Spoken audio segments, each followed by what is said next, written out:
আর এবার মেয়াদ উত্তীর্ণ ওষুধ রুখতে কড়াকড়ি। মেয়াদ উত্তীর্ণ ওষুধ গুণগত মানের রিপোর্ট তলব। 7 দিনের রিপোর্ট তলব স্বাস্থ্য ভবনের। সরকারি হাসপাতাল এবং সিএমওইচদের নির্দেশ। কথা বলবো, অভিজিৎ চন্দ্র রয়েছেন সঙ্গে। অভিজিৎ।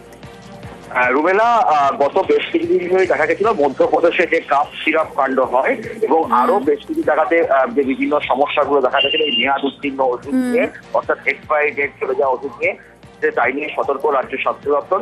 স্বাস্থ্য সচিব নারায়ণ স্বরূপ নিগম রাজ্যের সমস্ত সরকারি হাসপাতাল এবং যে জেলার সিএমওইচদেরকে নির্দেশ দিয়েছে যে অবিলম্বে যেন রাজ্যের সরকারি হাসপাতালগুলোতে যে ওষুধ ব্যবহার করা হয় সেই ওষুধের এক্সপায়ারি ডেট পরীক্ষা করা এবং বিভিন্ন যে ওষুধগুলো, যে সমস্ত ওষুধ নির্মাতাদের থেকে ওষুধ কেনা হচ্ছে তাদের যে গুণগত পরীক্ষার মানের যে রিপোর্ট, সেই রিপোর্ট যাচাই করতে হবে যে সেখানে কোনো নকল করা হচ্ছে কিনা, সেখানে কোনো কম দুর্নীতি করা হচ্ছে কিনা, সমস্তটাই তারা খতিয়ে দেখার নির্দেশ হচ্ছে।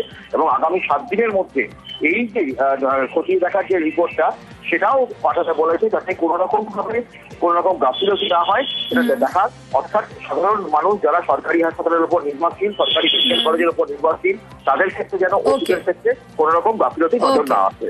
রুমেলা।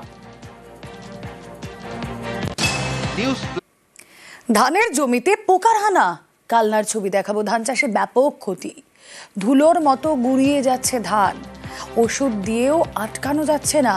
দুশ্চিন্তায় কালনা 2 নম্বর ব্লকের ধান চাষিরা। নবকুমার জানাতে পারবেন পরিস্থিতি আরো বিস্তারিত। নবকুমার।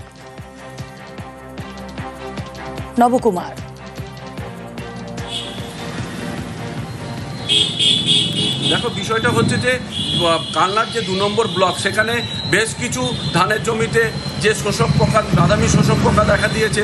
সেখানে চাষিরা এতটাই চিন্তিত, কোনো রকম ওষুধ স্প্রে করে কোনো রকমভাবে কিছুতেই সেখান থেকে নিষ্কৃতি পাওয়া যাচ্ছে না।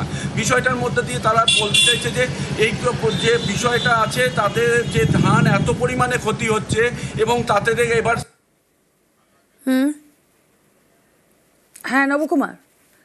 কিন্তু যেটা জানা যাচ্ছে যে আধিকারিকরা জানাচ্ছে সেখানে তারা বলছে যে নিয়মিত ভাবে এই বিষয়ে সরকারি প্রচার চলছে এবং সেইখান থেকে তারা রীতিমতো ভাবে তাদের কনসাল্ট করা হচ্ছে কিভাবে এই চাষ করা যেতে পারে এবং সেখানে কিভাবে নিষ্কৃতি পাওয়া যেতে পারে এই বাদামি শোষক পোকা থেকে। রুমেলা। ওকে। শোষক পোকা এবছর ব্যাপক হারে, আমরা একবার করে ওষুধ দিয়েছি, তাতেও মানিনি। দ্বিতীয়বার দিয়েছি, এখন থেমে আছে। তারপরে ধান যদি যখন পাকবে তখন আবার কি হবে জানি না, লাগবে কি লাগবে না, কিন্তু মাঠে শোষকের হার ব্যাপক। মানে একদম পুরো ধান কি খেয়ে নিচ্ছে? হ্যাঁ, ফুলবার আগেই বহু জমির ধান খানিকটা করে নিয়ে একদম খড় করে দিয়েছে। এই যে কন্ডিশনটা চলছে, বাদামি শোষক পোকা সাধারণভাবে হয় কি, বেশি ঘন করে গাছ মুড়লে, গাছে বেশি সার দিলে, আর মেন যেটা হয় মাজরা পোকার জন্য বেশি ওষুধ দেওয়ার ফলে কি হচ্ছে না, আমার আজকে জমি যে বন্ধু পোকা সেগুলো নষ্ট হয়ে যাচ্ছে। যে চাষি মাজরার জন্য যত বেশি ওষুধ দেবে তার জমিতে তত বাদামি শোষক পোকার একটা প্রকোপ দেখা যাবে। বিভিন্ন যে সোশ্যাল মিডিয়ায় আছে সেখানে আমরা জানাচ্ছি, এদের আমরা সচেতন করছি যাতে ডিলারদের কাছে আসলে ডিলারের সাথে ওষুধ দেয়। উত্তরবঙ্গে দুর্যোগ আর প্লাবনের জের, আলিপুরদুয়ারে সবজির দাম আকাশ ছোঁয়া।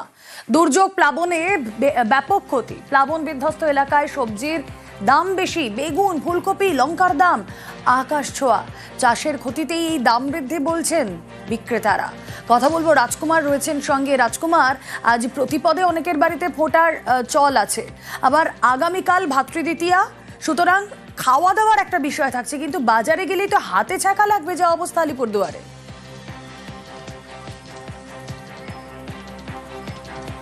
একদমই রুমেলা, একেবারে তুমি যেটা বললে যে হাতে ছ্যাঁকা লাগা বলতে যা বোঝায়, ঠিক বাজারের সবজির যে দাম সেই দাম কিন্তু একেবারে তাই। তার কারণ হচ্ছে, দেখো, সবচেয়ে দাম বেশি হচ্ছে বেগুনের। 120 টাকার নিচে বেগুন পাওয়া যাচ্ছে না। এবং শুধু তাই নয়, কিছুক্ষণ পর বাজার শুরুর কিছুক্ষণ পরে বেগুন উধাও হয়ে যাচ্ছে।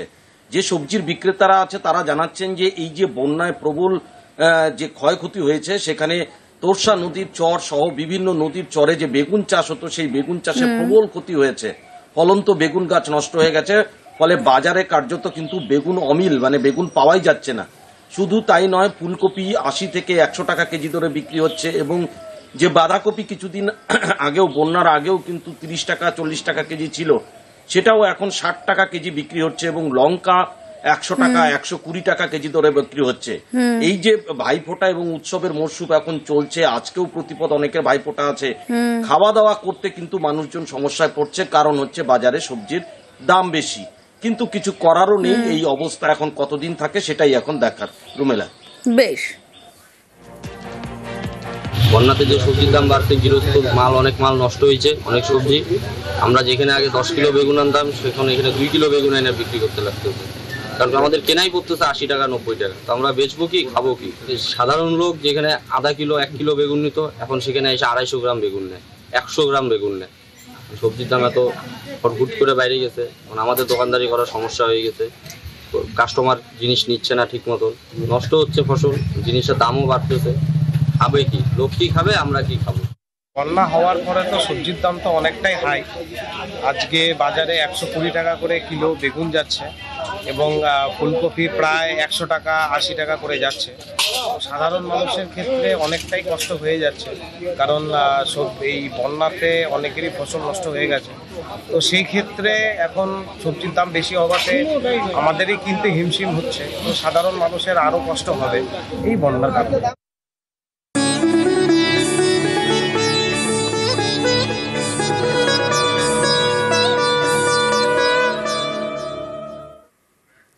বাঁকুড়ায় জীবন্ত কালী, বাড়ির বড় বউকে মা কালী রূপে পুজো। ইন্দাসের সাঁতরা পরিবারের বিশেষ কালী পুজো।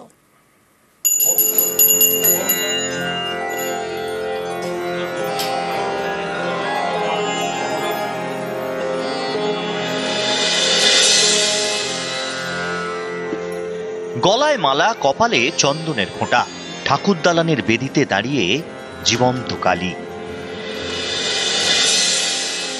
ইন্দাসের মির্জাপুরের সাঁতরা পরিবার, এই পরিবারে প্রায় 100 বছরের কালী পুজো, কিন্তু কোনো প্রতিমা নেই।